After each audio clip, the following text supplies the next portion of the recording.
একটা পুরনো ফোন বুথের মাধ্যমে কং নামের একটা ছেলে 20 বছর অতীতে চলে যায়, যেখানে সে তার নিজের টিন এজের বাবা মায়ের সাথে দেখা করে। সেখানে কং তাদের প্রেম থেকে বিয়ে আর বিয়ে থেকে নিজের জন্ম পর্যন্ত সবকিছুরই সাক্ষী হয়। এমনকি সেই সময়কার তার বাবার ক্লাসের সাথে সে নিজের অজান্তেই প্রেমও শুরু করে দেয়। কিন্তু তার এই টাইম ট্রাভেলের কারণেই সেখানে এমন কিছু পরিবর্তন ঘটে যায় যার কারণে ভবিষ্যতের সবকিছু পাল্টে যেতে শুরু করে। আবার এক সময় শুধু একটা ভুলের কারণে সেখানে এমন একটা টাইম প্যারাডক্স তৈরি হয় যেখানে সে নিজের অস্তিত্বটাই প্রায় মুছে ফেলতে বসেছিল। এমনই একটা কনসেপ্টের উপর 2015 সালে থাইল্যান্ড একটা সিনেমা মুক্তি পেয়েছিল যার নাম back to the 90s century. আজকে সেই সিনেমার গল্পটাই আপনাদের কাছে তুলে ধরছি। তাহলে চলুন একদম শুরু থেকে শুরু করা যাক। শুরুতেই আমরা কং এর সাথে পরিচিত হই। সে নিজের মোবাইলের দিকে তাকিয়ে তার বাসায় ফিরছিল। তার শহরটাও বেশ জমজমাট। তবে ওই সময়টাতে রাস্তার পাশে একটা ছেলে তার নতুন বাইক টেস্ট করছিল। সে বাইকের সাথে ধাক্কা খেয়ে কং এর হাত থেকে মোবাইলটা পড়ে ভেঙে যায়। অবশ্য এতে তার কোনো ক্ষয়ক্ষতি হয়নি, তবে মোবাইলটা ভেঙে যাওয়ায় সে বেশ আপসেট। শহরের পরিস্থিতিটাই এমন, সেখানে মানুষজন এখন আর একে অপরের সাথে সময় কাটানোর তুলনায় মোবাইলের সাথেই বেশি থাকতে পছন্দ করে, যেমনটা বর্তমানেও হচ্ছে। তারপর সে তাড়াতাড়ি তার বাসায় ফিরে আসে, কিন্তু খেয়াল করলে সে শুনতে পায় যে তার স্টোর রুম থেকে কেমন যেন একটা ডিভাইসের বিপ বিপ সাউন্ড আসছে। তাই সে ভেতরে ঢুকে সেটা খুঁজতে শুরু করে। তবে সেটা খুঁজে না পেলেও তার হাতে পড়ে যায় একটা পুরনো খবরের কাগজ। কাগজটা 1995 সালের, অর্থাৎ আজ থেকে 20 বছর আগের। তারপর সেখানে কং তার বাবা মায়ের বিয়ের একটা অ্যালবাম খুঁজে পায়। তাই সেই অ্যালবামের ছবিগুলো সে দেখতে শুরু করে। সেখানে ছবি দেখতে দেখতেই হঠাৎ তার নজর পড়ে একটা পুরনো ডিভাইসের উপরে। ডিভাইসটা খুবই পুরনো, তবে কং বুঝতে পারছে না যে এটা দিয়ে আসলে কি করা হতো। যেহেতু এই খবরের কাগজের সাথেই যেটা ছিল, তার মানে মোটামুটি 15-20 বছরের পুরনো তো হবেই। তারপর সেই ডিভাইসটার ছবি তুলে অনলাইনে সার্চ করে। সে জানতে পারে যে এই ডিভাইসটার নাম আসলে পেজার। আর পেজার নামের এই ডিভাইস দিয়ে আগের দিনে মেসেজিং করা হতো। বর্তমানে হোয়াটসঅ্যাপ, মেসেঞ্জার এইসবের কাজ তখন এরকম এই ডিভাইসের মাধ্যমে চলতো। ভালো মতো খেয়াল করলে অদ্ভুতভাবে সেখানে একটা মেসেজ সে দেখতে পায়, যেখানে লেখা ছিল কল মি ব্যাক। আর সেখানে একটা নাম্বারও লেখা ছিল। কিন্তু কং এর মনে যেন একের পর এক প্রশ্ন বেড়েই চলছে। তখনই ঘরের ভেতর থেকে সে তার বাবা মায়ের ঝগড়ার আওয়াজ শুনতে পায়। আর এই ঘটনা শুধু আজকে না, প্রতিনিয়তই কোনো না কোনো কারণে দুজনেই ঝগড়া লেগেই থাকে। আর প্রত্যেকবার যখন তাদের মধ্যে ঝগড়া লাগে, তখন ঝগড়ার মূল বিষয়টা ঘুরে ফিরে একই জায়গায় গিয়ে আটকে যায়। আর সেখানেই একটা মেয়ের নাম চলে আসে, যার নাম হলো সং। মেয়েটা তার বাবার কলেজ লাইফের ক্লাসমেট ছিল। আর ওই সময়টাতে কং এর বাবার সাথে মেয়েটার কোনো একটা সম্পর্ক ছিল বিধায় আজ পর্যন্ত কং এর মা তাকে এটা নিয়ে খোঁটা দেয়। আসলে কং এর বাবা মায়ের বিবাহ বার্ষিকী ছিল, যে বিষয়টা তার বাবার মোটেও মনে ছিল না। তাই ঝগড়াটা শুরু হয়েছিল সেখান থেকে, আর কথাগুলো গড়িয়ে এই পর্যন্ত চলে এসেছে যে আমার কথা তো তোমার মনে থাকে না, কিন্তু তোমার সেই সং এর কথা অবশ্যই মনে আছে। তখন কং নিজেও তার বাবার উপর বেশ বিরক্ত হয়। আর নামগুলোর ক্ষেত্রে একটু ভালো মতো খেয়াল করবেন, কারণ শুনতে কিছুটা কাছাকাছি মনে হয়। তার বাবার নাম আসলে টম, আর তার মায়ের নাম হলো লিনা। আর যে মেয়েটাকে নিয়ে তারা বাবা মায়ের মধ্যে ঝামেলা, তার নাম হলো সং। তো ওই নামগুলো একটু যত্ন সহকারে মনে রাখবেন। তাছাড়াও সংক্ষিপ্তভাবে বলতে গেলে তাদের পরিবারে বর্তমানে কং এর বাবাকে কেউ তেমন গুরুত্ব দেয় না। এমনকি কং নিজেও তার বাবাকে পছন্দ করে না। এসব দেখে দেখে সে কং আর বিরক্ত। আবারও তার ঘরে গিয়ে সে পেজারটা দেখতে শুরু করে। সেখানে সে নাম্বারটা লেখা ছিল। এই নাম্বারের প্রতি তার কৌতূহল হয়ে যায়। তাই সে সোজা তাদের বাড়ির পাশের অনেক পুরনো একটা টেলিফোন বুথে চলে যায়, কারণ তার মোবাইলে টাকা ছিল না। সেখানে ওই বুথে ওই নাম্বারটা সে উঠায়। আর তারপর কল বাটনে প্রেস করতেই বাইরের আবহাওয়ার পরিবেশ সব বদলে যায়। আকাশে বিদ্যুৎ চমকাতে শুরু করে। আর হঠাৎ একটা বিদ্যুৎ চমকানিতে কং এর আশেপাশের সবকিছু একদম বদলে যায়। সে ওই ফোন বুথের বাইরে, যেটার সাথে একদম গা ঘেঁষে দাঁড়িয়েছিল, সেখানে ভেতরে একটা মেয়ে ফোনে কথা বলছিল। মেয়েটা হঠাৎ করেই গ্লাসের সামনে কংকে দেখে ভয় পেয়ে যায়। কংকে সে বাজে ছেলে মনে করে তাকে উল্টাপাল্টা কথা বলে সেখান থেকে চলে যায়। এখন এখানকার কোনো কিছুই কং এর মাথায় ঢুকছিল না, কারণ একটু আগেই সে তার এলাকায় তাদের টেলিফোন বুথ ব্যবহার করছিল। কিন্তু এখন সে কোথায় চলে আসলো, তার আশেপাশের কোনো কিছুই সে চিনতে পারছে না। তাই পাশে সে একটা দোকানে জিজ্ঞাসা করতে যায়। তখন তার চোখ পড়ে দোকানের নিউজ পেপারের উপরে। খবরের কাগজটাও তার খুব চেনা চেনা লাগছে। এটা সেই পেপারটা যেটা সে তার স্টোর রুমে পেয়েছিল। এমনকি সেখানে তারিখের জায়গাতেও 1995 সালের অক্টোবর মাস লেখা। তার প্রশ্ন হলো, এত পুরনো একটা খবরের কাগজ তার দোকানের সামনে কে রেখেছে? আর তার এসব কথা শুনে দোকানদারও তাকে একদম তাড়িয়ে দেয়। দোকানদার তো মনে করছে যে ছেলেটা তার সাথে ফাজলামো করতে এসেছে। তারপর কং সেখান থেকে আশেপাশে তাকিয়ে তার পরিবেশটা বুঝতে চেষ্টা করে। সে ভাবতে থাকে হয়তোবা তার মাথা নষ্ট হয়ে গেছে, না হলে সে নিজের এলাকা কেন চিনতে পারবে না। আন্দাজ করতে করতে সে তার বাড়ির দিকে রওনা হয়। কিন্তু মাঝপথেই পাশের বাসা থেকে সে ঝগড়ার আওয়াজ শুনতে পায়। সেখানে গিয়ে ডাক দিতেই ভেতর থেকে তার মতো একটা টিনেজার ছেলে বের হয়ে আসে। আর এটা দেখেই সে অবাক হয়ে যায়। ছেলেটা একদম তার বাবার মতো দেখতে। আর তারপর সে একটা মেয়েকেও দেখতে পায়। আশ্চর্যজনক ভাবে মেয়েটাও তার মায়ের মতো দেখতে। আর এখানেও দুজনে একে অপরের সাথে ঝগড়াই করছিল। কিন্তু এখানকার কোনো কিছুই কং এর মাথায় ঢুকছিল না। এক সময় মেয়েটা বলেই ওঠে, বলে, আমাকে তো তোমার দরকার নেই, তোমার তো সং পছন্দ, তাহলে তার কাছেই যাও। এই বলে ব্রেকআপ করে সে ওখান থেকে চলে যায়। আর যখন কং মেয়েটার মুখে সেই সং এর নামটা শুনতে পায়, তখন আর তার বোঝার বাকি থাকে না যে এটা দুজন অন্য কেউ না, এটা তার নিজেরই মা বাবা। তবে তাদের এখন কম বয়সী মনে হচ্ছে কেন? এই সকল উদ্ভট বিষয় বুঝতে না পেরে কং এর মাথা ঘুরতে শুরু করে। আর তার যখন জ্ঞান ফিরে আসে, তখন তার পাশে তার বাবার মতো দেখতে ছেলেটাকে খুঁজে পায়। আর তার পাশে ছিল আরেক মুরব্বী। কং তাকে দেখে একদম ভয় পেয়ে ওঠে, কারণ এটা কি কং এর দাদা, যে নাকি 7 বছর আগে মারা গেছে। তো এবার কং সবকিছু ক্যালকুলেশন করতে শুরু করে। হঠাৎ করেই সেই টেলিফোন বুথে গিয়ে ফোন করার পর সবকিছু পরিবর্তন হয়ে যাওয়া, চায়ের দোকানে সেই 20 বছরের পুরনো খবরের কাগজ, এমনকি তার সামনে থাকা এই মানুষগুলো, সবকিছু বিবেচনা করে এসে সে বুঝতে পারে আসলে তার আশেপাশের কিছুই বদলায়নি। মূলত সে নিজেই তার সময় থেকে 20 বছর অতীতে চলে এসেছে, যেখানে এই ছেলেটাই হলো তার নিজের টিনেজার বাবা টম। আর সেখানে যে মেয়েটাকে সে দেখেছিল সেটা ছিল তার মা লিনা। আর সেই হিসাব করলে তার দাদা মশাই এখনো বেঁচেই আছে। তবে সে নিজে বুঝতে পারলেও যতই চেষ্টা করুক এদের কাউকে সে বোঝাতে পারবে না। তাই এক সময় তাদের কাছে সে রিকোয়েস্ট করে যেন তাকে এখানে থাকতে দেওয়া হয়। কিন্তু এটা শুনে উল্টো টম বলে ওঠে, বসতে দিলে আবার শুতে চায়, নিজের থাকার জায়গা নাই, তোকে থেকে রাখবো, ভাগ এখান থেকে। এই বলে তাকে বের করে দেয়। তাই মন খারাপ করে কং আবারও সেই টেলিফোন বুথের সামনে চলে আসে। যেহেতু এর মাধ্যমে সে এখানে পৌঁছেছে, তাহলে সে এটার মাধ্যমে আবার ফেরত যেতে পারবে। তাই ভেতরে গিয়ে সুই নাম্বারটা মনে করার অনেক চেষ্টা করে, যেটা সে ডায়াল করেছিল, কিন্তু নাম্বারটা কিছুতেই মনে পড়ছে না। আর নর্মাল নাম্বারে কল কাজ করলেও কোনো কাজ হচ্ছে না। এবার সে কি করবে এটা বুঝতে পারছে না, কারণ আর এই মুহূর্তে পুরো পৃথিবীতে তাকে চেনার মতো বা তার সমস্যা বোঝার মতো আসলে কেউ নেই। তবে তখনই টম তার সামনে চলে আসে। সে তার বাবাকে দেখে আবারও আশা ফিরে পায়। মূলত টম তাকে তখন খারাপভাবে ইনসাল্ট করে কথা বলেছে বলে তার কাছে সরি চাইতে এসেছে। আর আপাতত কিছুদিনের জন্য সে তাদের সাথে সে থাকতে পারবে এটা জানাতে চায়। ততদিনে সে যেন নিজের জন্য একটা জব খুঁজে নেয়, যেখানে টম তাকে তার বাবা মার কথা জিজ্ঞেস করে। কিন্তু কং তো কোনোভাবেই তাকে বোঝাতে পারবে না যে টম নিজেই তার বাবা। তাই সে বলে সে নাকি ছোট থেকেই এতিমখানায় বড় হয়েছে আর এখন নিজের মতো করে বাঁচতে চায়। আর তারপর থেকে দুজন একসাথেই থাকতে শুরু করে। কং খেয়াল করে তার বাবা কিছুটা 420 টাইপের ছেলে, মানে স্কুলে ঠিক মতো যায় না, লেখাপড়াও করে না। যে বিষয়টা তার খুবই অবাক লাগে, কারণ তার সেই বাবাকে যে চেনে সে খুবই শান্তশিষ্ট একটা মানুষ। আর স্কুল লাইফে যে সে এমন ছিল এটা সে কল্পনাও করতে পারেনি। এমনকি সে আরো জানতে পারে তার বাবার একটা ব্যান্ড টিমও আছে, কিন্তু কং কখনোই জানতে পারেনি যে তার বাবা মিউজিক বা গানের সাথে এতটা জড়িত ছিল। যাক, পরবর্তীতে কংকে এটা স্কুলের পরিচ্ছন্নতা কর্মীর কাজের ব্যবস্থা করে দেয়। আর সেখানে কথা বলার পর বর্তমানে কিছু বিষয় নিয়ে জানতে সে স্কুলের লাইব্রেরিতে যায়। আর সেখানেই তার দেখা হয়ে যায় সেদিন টেলিফোন বুথে দেখা হওয়া সেই মেয়েটার সাথে। আর এখানেও মেয়েটা হঠাৎ তাকে দেখে তার মুখে এক ঘুষি দিয়ে ওখান থেকে পালিয়ে যায়। আর এরপর কং তার পিছু করে। এই মেয়েটার সাথেই তার প্রথম দেখা হয়েছিল। আর সবসময় যেহেতু তাকে দেখে সে পালিয়ে যায়, অর্থাৎ সে কিছু একটা হয়তো বা জানে, হয়তো এই মেয়েটাই তাকে জাদু করেছে। কিন্তু মেয়েটা সোজা সেখান থেকে দৌড়ে একটা মিউজিক স্টুডিওতে চলে যায়, যেখানে টম তার বন্ধুদের সাথে প্র্যাকটিস করছিল। সে বলে ওঠে, এই ছেলেটা আমাকে বিরক্ত করছে। তাই টমের বাকি বন্ধুরা কিছু না শুনে সোজা কংকে মারধর করতে শুরু করে। টম তাদেরকে থামায়। আর এখানেই কং মেয়েটার নাম জানতে পারে। তার নাম হলো সং।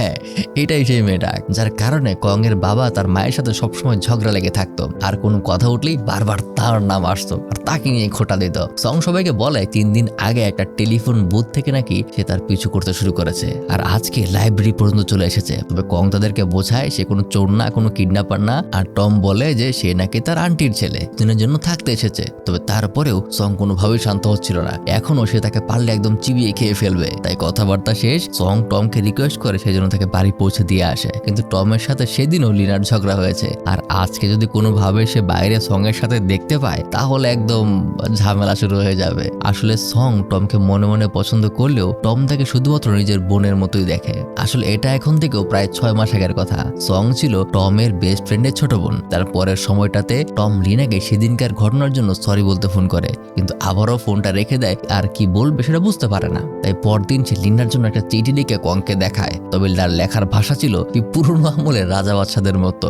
কং তাকে সাজেশন দেয়, এইসব লিখে লাভ নেই, আমি তোমাকে সাজেশন দিচ্ছি। মানে সে এখন থেকে তার বাপকেই প্রেম করা শেখায়। তারপর রাতের বেলা টম লিনার নাম্বারে কল দিয়ে কং এর লিখে দেওয়া সেই চিঠিটা পড়ে শোনাতে শুরু করে। তবে মনে রাখতে হবে টম লেখাপড়ায় খুবই খারাপ, একদম বাজে ছাত্র। আর বাড়তি ভাব দেখানোর জন্য কং চিঠিটা ইংরেজিতে লিখে দিয়েছে, যে ইংরেজি পড়তে গিয়ে তার দাঁত ভেঙে যায়। এমনকি কিছু ক্ষেত্রে সে এমন এমন উল্টাপাল্টা উচ্চারণ করে মনে হচ্ছে যেন সে তাকে গালি দিচ্ছে। তবে এখান থেকে হয়েছে আরেক ঝামেলা। তার কিছুক্ষণ পর টম তার কাছে ক্ষমা চাওয়ার জন্য আবার কল করে, কিন্তু এবার কলটা রিসিভ করে লিনার বাবা, যে নাকি একজন উচ্চপদস্থ পুলিশ অফিসার। তাই সাথে সাথেই টম তার গলার টোন একদম মেয়ের গলায় চেঞ্জ করে ফেলে, বলে, আমি লিনার বান্ধবী বলছি, তার সাথে কথা বলা যাবে? তাই তার বাবা কোনো কিছু চিন্তা না করে লিনাকে কলটা দিয়ে দেয়। কিন্তু যখন লিনা বুঝতে পারে যে এটা কং এর কল, তখন সাথে সাথে আবার কেটে দেয়। মানে ঝামেলা মোটামুটি ভালোই হয়ে গেছে। অপরদিকে এইসব দেখে কং তার বাবা অর্থাৎ টমকে সাজেশন দিতে শুরু করে, আপনার এই সমস্যার কারণ একমাত্র একটাই, সেটা হলো সং নামের ওই মেয়েটা। আমি বলে রাখছি, এই মেয়েটার জন্য ভবিষ্যতে আপনাকে অনেক কথা শুনতে হবে আর অনেক ঝামেলা পোহাতে হবে। টম বিষয়টা তেমন গুরুত্ব দেয় না, কিন্তু কং এর জন্য এবার বিষয়টা ঝামেলার কারণ হয়ে যায়। কারণ তার এই টাইম ট্রাভেলের কারণে, তার ভুলের কারণে যদি তার বাবা মায়ের বিচ্ছেদ হয়ে যায়, তাহলে ভবিষ্যতে তার নিজের অস্তিত্বটাই হারিয়ে যাবে। তখন তৈরি হবে একটা বড় প্যারাডক্স। কারণ তার বাবা মায়ের যদি বিয়ে না হয় তাহলে তো তার জন্ম হবে না, আর তার যদি জন্মই না হয় তাহলে সে এখানে উপস্থিত থাকবে কিভাবে? বুঝতেই পারছেন, এটা একটা জটিল বিষয়। পরদিন সকালে তাই কং সোজা তার টিনেজার মা অর্থাৎ লিনার সাথে দেখা করতে যায়, যেখানে লিনা প্রথম খুবই রেগে যায়। টম নিজে আসলো না কেন, তোমাকে কেন পাঠিয়েছে? কিন্তু কং তাকে ভালো মতো বোঝায়, আমি জানি আপনাদের এই ঝামেলার মূলে আছে সং নামের সেই মেয়েটা। আমি কথা দিচ্ছি মেয়েটাকে আমি আপনাদের মাঝে একদম আসতে দেব না, তাকে টমের জীবন থেকে একদম সরিয়ে দেব। কিন্তু আপনি কথা দিন আপনি টমকে সবসময় সাপোর্ট করবেন আর সবসময় তার পাশে থাকবেন। তার এই কথা শুনে লিনার মন গলে যায়। চলে আসে তারপর দিন। আজকে টমের একটা অডিশন আছে, তাই লিনা তাকে সাপোর্ট করার জন্য তার সাথে তার অডিশন দেখতে যাবে। কিন্তু তখনই সেখানে সং চলে আসে। তাকে দেখে লিনা রেগে সেখান থেকে চলে যায়। আর এই কারণে কং নিজেই সং এর উপর রাগ দেখাতে শুরু করে, কারণ সে সবকিছু নষ্ট করে দিল। সবসময় কেন তাকে টমের পেছনে পড়ে থাকতে হবে? তার কি আর কোনো জায়গা নেই যাওয়ার? এদিন সং খুবই মন খারাপ করে। তাই পরে কং তার দাদা মশাইয়ের কাছে সং এর ব্যাপারে জিজ্ঞাসা করতে আসে। সেই তাকে সবকিছু খুলে বলে যে কিভাবে সং এর ভাই মারা যাওয়ার পর টম তাকে প্রায়োরিটি দিতে শুরু করে, আর সেখান থেকেই তাদের সম্পর্কটা এই পর্যায়ে। তবে তাকে এটাও জানায় যে সং আর টমের মধ্যে কখনোই এরকম সম্পর্ক ছিল না যেটা বাকি সবাই মনে করে।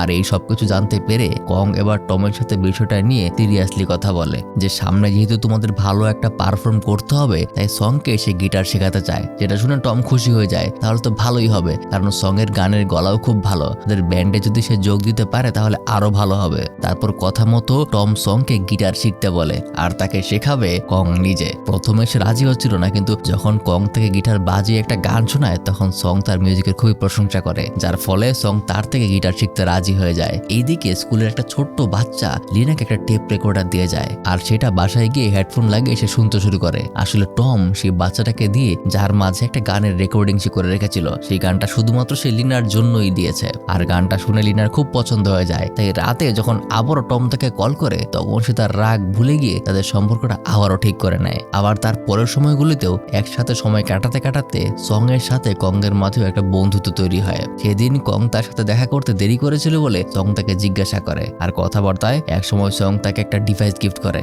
আর এই ডিভাইসটা দেখে কং এর আর চেনার বাকি থাকে না, কারণ এইটাই সেই ডিভাইস যেটা সে তার স্টোর রুমে খুঁজে পেয়েছিল। তাই তাড়াহুড়ো করে কং সেই পেচারে ওই নাম্বারটা খুঁজতে শুরু করে। যেই নাম্বারটা ডায়াল করার পর সেখানে এসে পৌঁছেছে, কিন্তু দেখতে পায় এতে একটাও নাম্বার নেই। আসলে সং আগে থেকেই ভেবে রেখেছিল যে সে এটা কংকে গিফট করবে, তাই আগেই সে সকল নাম্বার ডিলিট করে দিয়েছে। যা শুনতে পেরে কং এর আবারও মন খারাপ হয়ে যায়, কিন্তু সং কিছুই বুঝতে পারছে না। তার তো খুশি হওয়ার কথা, তার সে মন খারাপ কেন করলো? যাই হোক, তার কিছুদিনের মধ্যেই টম তার ব্যান্ড নিয়ে সবার সামনে খুব দারুণ পারফরমেন্স করে, যেখানে তার এই পারফরমেন্সে সং খুবই খুশি হয়। যেখানে লিনাও পাশে দাঁড়িয়েছিল, কিন্তু কি কারণে যেন ইদানিং সবকিছু ঠিক থাকা সত্ত্বেও লিনা টমের সাথে কথা বলা কমিয়ে দিয়েছে। তারপর আরো এক সপ্তাহ পার হয়ে যায়। আমরা দেখতে পাই টমের বাসায় লিনা সহ তার পুরো পরিবার এসে হাজির। বিশেষ করে লিনার বাবা খুব রেগে আছে, আর পাশে বসে থাকা কং তার দাদাকে জিজ্ঞাসা করে, কি হয়েছে, আজকে কারো জন্মদিন নাকি? তবে তার দাদা বলে, আজকে না, এখন থেকে 7 মাস পর একজনের জন্ম হবে, সেদিন হবে তার জন্মদিন।